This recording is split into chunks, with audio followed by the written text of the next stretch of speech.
안녕하세요. 이번 시간에는 스마트 메이커 빌더라는 저작 솔루션을 활용해서 실제로 앱 프로그램 하나를 만들어 보는 과정을 통해서 여러분의 학습을 도와드리려고 합니다.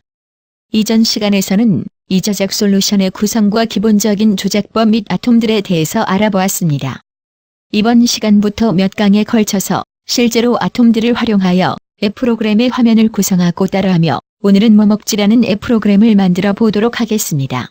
많은 사람들이 그때그때 다른 사람이 추천한 맛집을 검색하여 찾아가는데 여러분들과 함께 만들어 볼 앱 프로그램은 실제 내가 맛있게 먹었던 맛집을 등록해 놓았다가 시간이 지난 후에도 다시 갈 수 있도록 맛집을 검색하여 지도에서 위치를 보거나 직접 전화를 걸어 예약이나 문의를 할 수 있는 앱 프로그램을 만들어 보도록 하겠습니다. 첫 번째로 스마트 메이커 저작 솔루션을 실행하고 저작 솔루션 상단의 환경 메뉴의 운영 환경을 선택합니다. 그리고 기본 실행 경로의 찾기 버튼을 클릭하여 화면에 표시되는 경로에 오늘은 뭐먹지 폴더를 선택하고 확인 버튼을 클릭하여 설정해 줍니다. 이 작업은 앞으로 작업할 폴더, 즉 우리가 앞으로 만들 화면을 저장할 폴더를 기본 실행 경로로 설정하는 것입니다.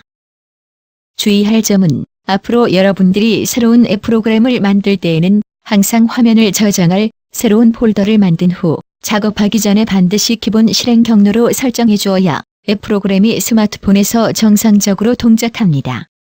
그럼 내가 가본 맛집을 등록하는 나의 맛집 등록 화면을 만들어 보도록 하겠습니다. 우선 상단의 파일 메뉴에서 새로 만들기를 선택해보면 빈 폼부터 다양한 템플릿이 제공이 되어 있습니다. 오늘은 빈 폼을 선택해 처음부터 개발을 해보도록 하겠습니다. 스마트폰과 유사해 보이는 빈 폼을 하나 띄워서 이 빈 폼 위에 여러분들이 만들 화면의 기능을 디자인할 것입니다.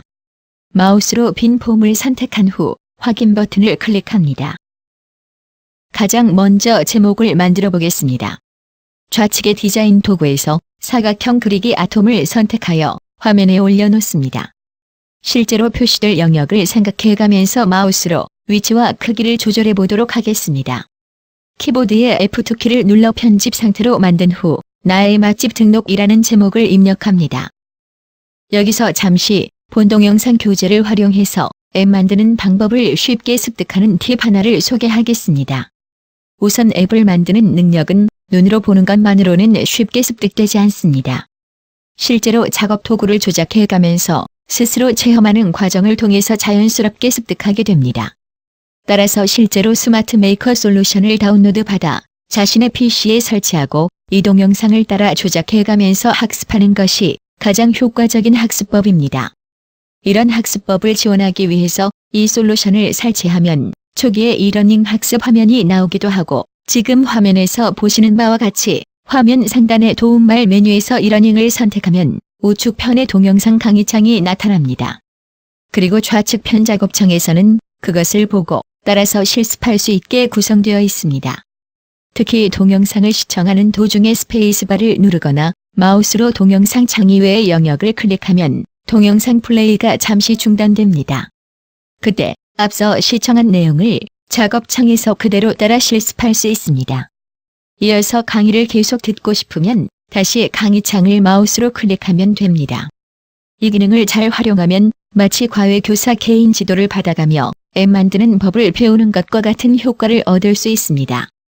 지금 네이버 등 포털 사이트에서 스마트 메이커라고 검색하면 무료 버전 제품을 다운로드 받아 쉽게 설치할 수 있습니다. 그럼 조금 전에 진행하던 나의 맛집 등록 앱 만드는 강의를 계속해서 진행하도록 하겠습니다. 그 다음 등록번호나 상호명, 전화번호 등과 같은 관리할 항목들을 구성해 보겠습니다. 마찬가지로 디자인 도구의 사각형 그리기 아톰을 선택하여 화면에 올려놓고 위치와 크기를 조절합니다. F2키를 눌러 편집 상태로 만들고 등록번호라고 항목을 입력합니다. 그 다음 관리할 항목들을 지정해 보겠습니다. 일반적인 Ctrl+C, Ctrl+V 단축키를 이용하여 복사할 수도 있지만 일일이 정렬해 주어야 하는 번거로움이 따르기 때문에 이 저작 솔루션에서 별도로 지원하는 복사 기능을 사용해 보겠습니다. Alt 키를 누른 상태에서 방향키를 아래로 누르면 방향키 방향으로 아톰이 동일한 간격으로 정렬되어 복사되는 것을 볼 수 있습니다. 다음으로 두 번째 사각형 그리기 아톰을 선택한 후 F2키를 눌러 편집 상태로 만들고 상호명이라고 항목을 입력합니다. 같은 방법으로 전화번호, 주소, 메뉴, 가격, 등록 일자를 입력합니다. 그리고 글자의 크기나 색상을 변경하는 것은 저작 솔루션 상단의 아톰 편집 도구를 이용해서 쉽게 바꿔볼 수 있습니다. 마우스로 등록번호부터 등록 일자까지 선택한 후에 배경 색상과 글자의 굵기나 색상을 바꾸고 선도 없애보도록 하겠습니다. 자, 이제 각각의 항목에 해당하는 데이터를 입력할 데이터 입력란을 만들어 보겠습니다. 좌측의 데이터 입력 도구에서 데이터 입력란 아톰을 선택하여 화면에 올려놓고 아톰의 크기를 알맞게 조정합니다. 데이터 입력란을 선택한 후 Alt키와 방향키를 이용하여 상호명부터 가격까지 항목 수만큼 복사를 해줍니다. 자, 이렇게 항목에 해당하는 데이터를 입력할 입력란까지 만들어 보았습니다. 이번에는 등록 일자를 만들어 보겠습니다. 일일이 키보드로 숫자를 입력하는 것보다 선택을 통해 입력할 수 있도록 좌측의 데이터 입력 도구에서 날짜 입력란 아톰을 선택하여 화면에 올려놓습니다. 실행 모드로 전환하여 등록 일자를 클릭하면 데이트 피커가 나타나 날짜를 쉽고 직관적으로 입력할 수 있는 것을 확인할 수 있습니다.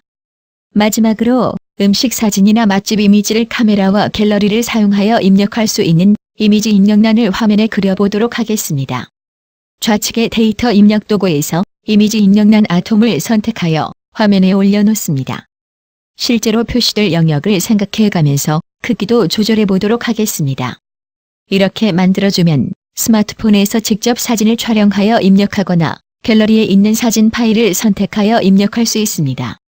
이제 주소와 같은 데이터 입력란은 조금 더 데이터를 입력해야 하므로 길이를 늘려주어야 합니다. 아톰을 선택한 후 마우스로 늘려주면 작은 트래커 안에 숫자가 크기에 따라 변경되는데 이 숫자는 단순히 입력란의 크기를 나타내는 것이 아니라 입력란에 입력될 최대 글자 수를 의미하고 또 향후 데이터베이스에 저장될 데이터의 최대 길이가 자동으로 설정되는 것입니다. 만약 자동으로 변경된 글자 수보다 더 많은 글자가 입력되어야 한다면 아톰에서 마우스 오른쪽을 클릭하여 데이터 속성을 열고 최대 자릿수에 원하는 값을 입력합니다. 예제에서는 200으로 입력하겠습니다. 그리고 등록번호에 해당하는 입력란을 선택한 후 마우스 오른쪽을 클릭하여 데이터 속성을 열고 최대 자릿수의 6을 입력하여 입력받을 글자 수를 설정합니다. 같은 방법으로 상호명 입력란은 최대 자릿수의 20을, 전화번호 입력란은 최대 자릿수의 13을, 메뉴 입력란은 최대 자릿수의 20을, 가격 입력란은 최대 자릿수의 8을 입력합니다. 마지막으로 등록 일자 입력란과 사진 입력란은 수정하지 않고 기본값을 사용하겠습니다. 이제 몇 개의 아톰의 특별한 기능을 설정해 보겠습니다.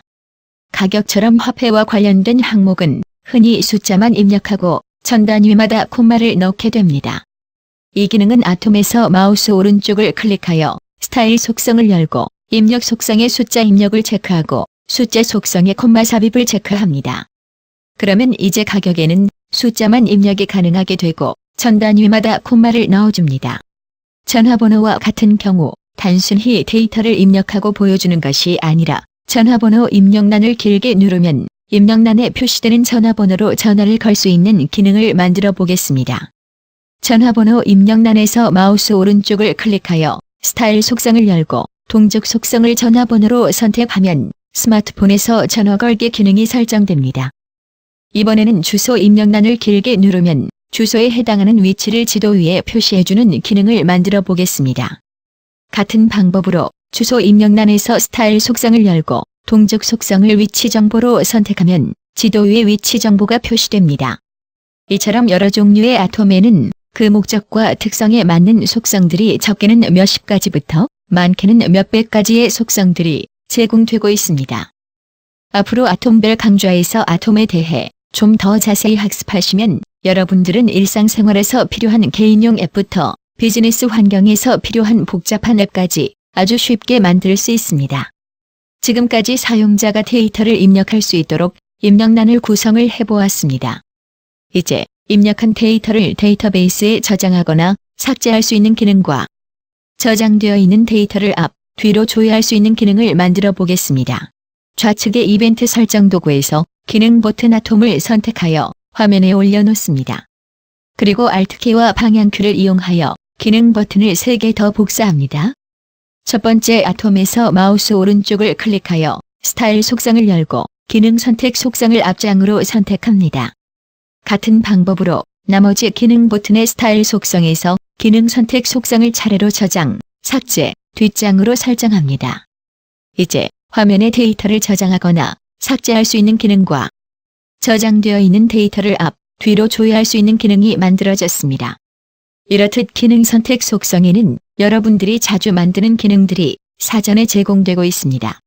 마지막으로 지금까지 만든 화면을 저장해 보겠습니다. 저작 솔루션 상단 파일 메뉴의 모델 저장을 선택합니다. 그리고 앞에서 기본 실행 경로로 설정한 오늘은 뭐 먹지 폴더에 나의 맛집 등록으로 저장합니다. 그러면 QPM 확장자가 자동으로 붙어 오늘은 뭐 먹지 폴더에 저장됩니다.